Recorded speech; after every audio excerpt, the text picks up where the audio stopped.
Nagbigay ng emosyonal na mensahe si Bella Padilla sa kanyang Instagram matapos magbahagi ng video habang nasa kusina.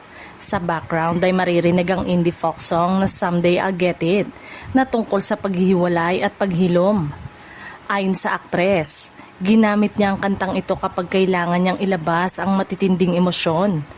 At sa pagkakataong ito ay hinayaan niyang maramdaman ang kanyang kalungkutan. Ikwinento ni Bella na sa kabila ng sunod-sunod na biyayang natanggap niya ngayong taon, tulad ng mga bagong proyekto, matagumpay na pelikula, biyahe, nominasyon at iba pang tagumpay, pinili niyang huwag magreklamo sa mga personal na problemang kanyang pinagdaraanan.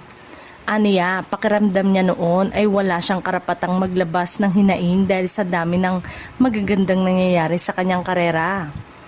Inamin din ng aktres na dumaan siya sa mga pagsubok pagdating sa pagtitiwala sa mga tao.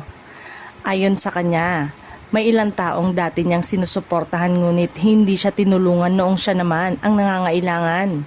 Dahil dito, napagtanto niyang hindi lahat ng taong malapit sa kanya ay maaasahan sa oras ng pangangailangan. Ibinahagi rin ni Bella na unti-unti niyang natututunang ipaglaban ng sarili sa magsalita kapag may hindi tatama. Aniya, normal lamang na mabigla ang ibang tao kapag ang isang taong laging nananahimik ay natutong magsabi ng tama. Hinikayat din niya ang mga dumaraan na parehong sitwasyon na huwag matakot harapin ang kanilang nararamdaman at magpatuloy sa paghilom.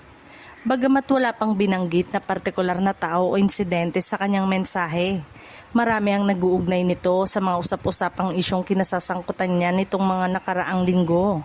Kabilang ang umano'y hindi na magandang samahan nila ni Angelica Panganiban at Kim Chiu. Gayun din ang mga lumalabas na aligasyon tungkol sa kanyang ugali sa set ng Blood vs. Duty. Gayunman, nananatiling walang kumpirmasyon kung may kaugnayan ng mga isyong ito sa naging emosyonal na pahayag ng aktres.